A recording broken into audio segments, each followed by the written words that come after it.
萧家，萧炎。只是你无法理解罢了。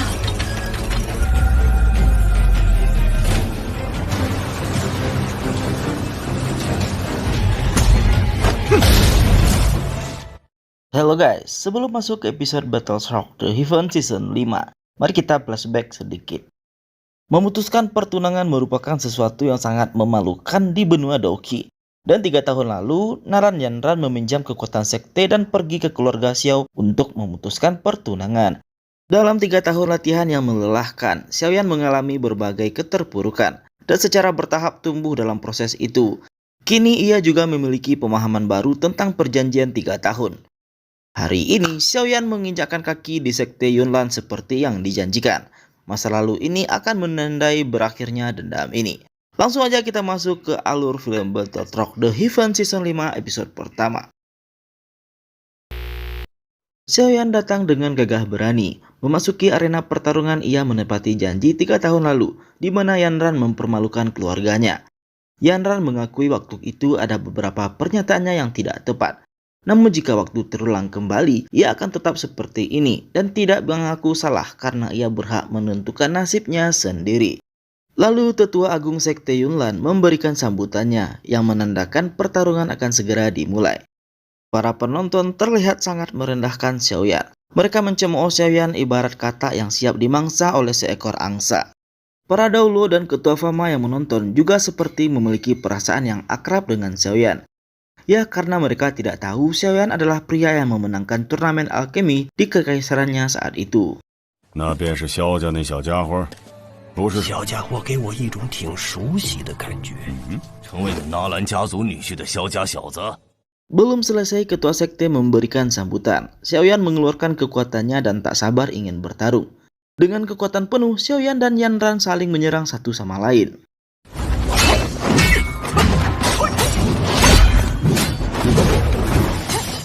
Di tengah pertarungan, Xiaoyan memuji Yanran memang layak menjadi master sekte muda. Ia pun meminta Yanran untuk mengeluarkan semua kekuatannya.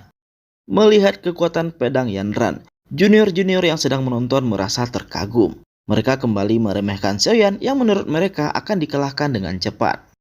Namun, Xiaoyan dapat mengalahkan kecepatan pedang Yanran dengan mudah. Ia sangat cepat dengan kekuatan Octane Blast dan berhasil memukul Yanran dari belakang.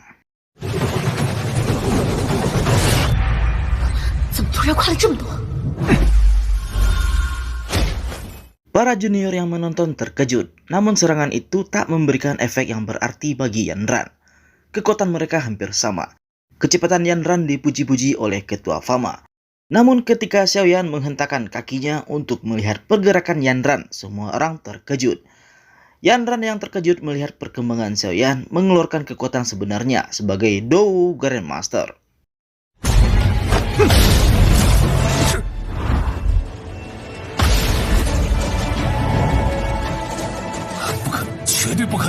Sementara itu, guru Yanran yang menuju arena pertarungan terkejut melihat kekuatan aneh yang masuk ke dalam sekte. Master Guhe juga datang menonton dan bergabung bersama Ketua Fama dan para Dou yang lainnya. Kembali ke pertarungan. Semua orang dibuat kaget karena Xiaoyan juga telah mencapai tingkat Dou Grandmaster. Bahkan dengan armor Duoki. Tetua sekte yang terkejut terlihat masih tenang. Ia merasa kekuatan Yanran masih jauh di atas Xiaoyan.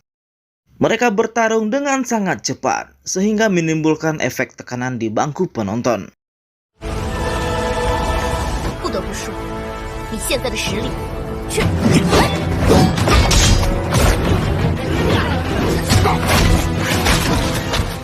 Sambil bertarung, Yanran bergumam, ia tidak akan kalah walau apapun yang terjadi. Ia juga tidak menyesali perbuatannya dulu, karena Yanran memiliki impian yang tidak dipahami oleh Xiaoyan. Setelah itu, Yanran meminta Xiaoyan menyerang dengan semua kebenciannya. Namun di sini, Xiaoyan menegaskan kalau tidak ada lagi kebencian di dirinya. Tentu saja Yanran menganggap itu semua hanyalah omong kosong. Dengan kekuatan penuh, Xiaoyan berhasil membuat Yanran terpojok. Efek dari kekuatan Xiaoyan membuat arena dipenuhi kabut hitam. 已经没有那所谓的仇恨了。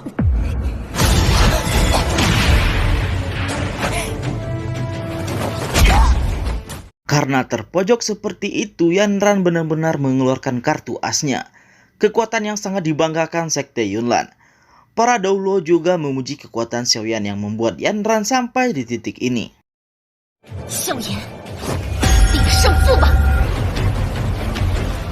Begitu Xiaoyan mengeluarkan kekuatan dua cincin apinya, semua orang pun akhirnya tahu Xiaoyan adalah Yan Xiao.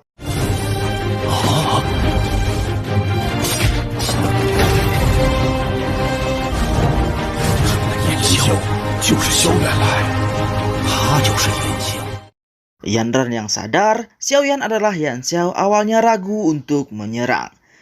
Namun ia kembali teringat kalau dia adalah master muda sekte dan dia tidak boleh kalah di pertarungan ini.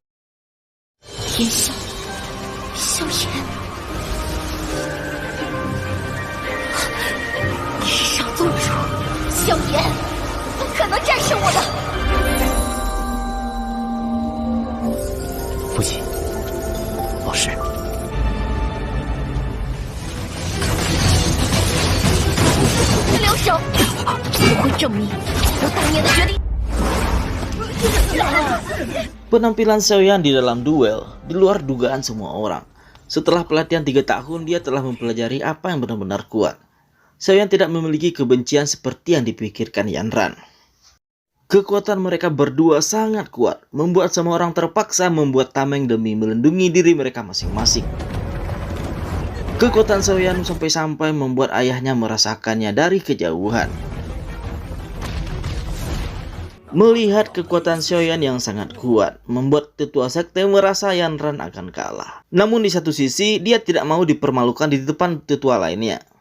Namun sayangnya, Yanran sudah kalah telak. Yanran yang tidak bisa terbang jatuh ke bawah dengan kondisi yang terluka. Xiaoyan mendekati Yanran dan menjelaskan kalau tidak ada yang benar atau salah di antara mereka berdua. Permasalahan mereka mulai saat ini telah berakhir.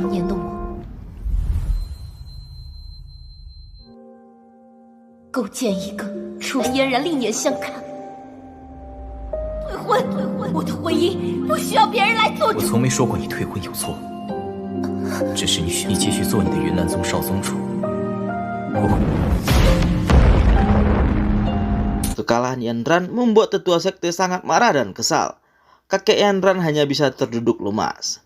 Sambil memegang kertas perjanjian 3 tahun lalu, Xiaoyan menyelamatkan Yanran dengan kekuatannya agar tak terjatuh dengan keras. Yanran yang kalah kini meminta maaf atas kecerobohannya 3 tahun lalu, membuat keluarga Xiaoyan malu. Untuk menebus kesalahannya dan agar sekte Yunlan tidak menjadi budak sesuai perjanjian, Yanran memutuskan untuk membunuh dirinya dengan pedangnya sendiri. Untungnya hal itu cepat dihentikan oleh Xiaoyan. Xiaoyan menganggap perjanjian 3 tahun lalu telah berakhir. Ia tidak akan menganggap Yanran sebagai budak. Di sini, ia mengatakan kegagalan Yanran hari ini anggap saja sebagai harga atas perilakunya saat itu.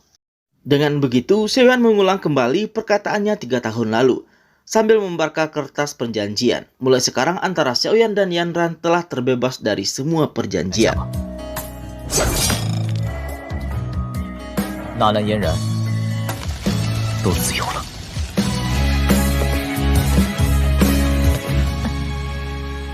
Begitu Xiaoyan akan pergi, ia dihentikan oleh tetua sekte karena ada sesuatu yang harus dia verifikasi.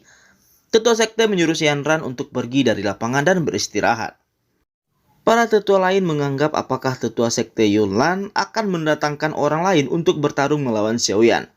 Namun ternyata tetua sekte Yungling menanyakan tentang Mo Cheng yang terbunuh beberapa bulan lalu.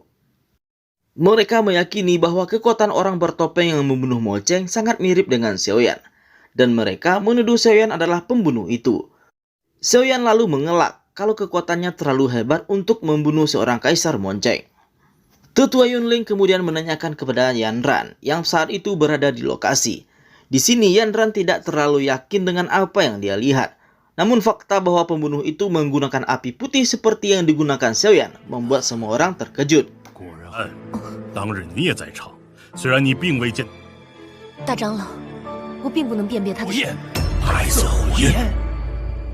Jelas saja Xiaoyan tak terima dibilang pembunuh hanya karena memiliki api putih.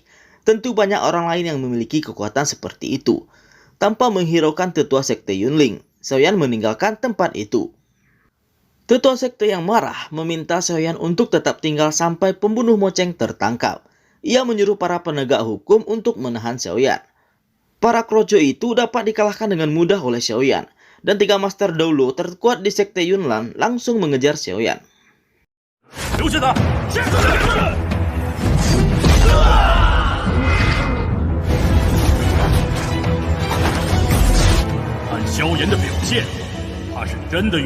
Xiaoyan terlihat tak takut melihat hal itu. Malah ia senang bisa melawan 3 orang terkuat di sekte Yunlan. Kejar-kejaran pun terjadi. Tetua sekte meminta Xiaoyan untuk tidak berkeras kepala.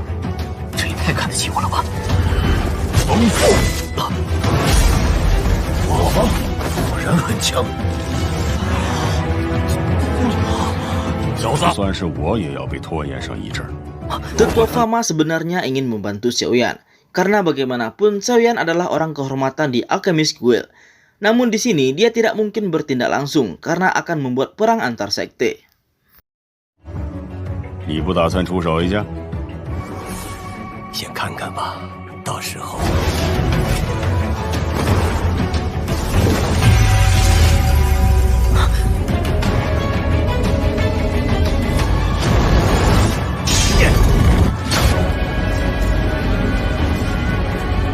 Xiaoyan akhirnya terpojok oleh ketiga Doulo itu. Ia mencoba menembus dinding penghalang namun gagal. Berkali-kali ia mencoba menghancurkan dinding penghalang itu dengan pedangnya namun selalu gagal. Kakek Yanran terlihat mencoba menolong, namun ia mengurungkan niatnya itu. Namun hal yang tak disangka-sangka, Kaisar Es datang dan menyelamatkan Xiaoyan. Sekian dulu untuk episode kali ini. Jangan lupa untuk di subscribe channelnya agar kita semangat untuk membuat konten yang serupa. Silahkan tinggalkan komentar di bawah, baik itu berupa cacian, hinaan, ataupun request film ataupun sebuah kritikan agar channel ini semakin berkembang. Thank you and see you. No thank.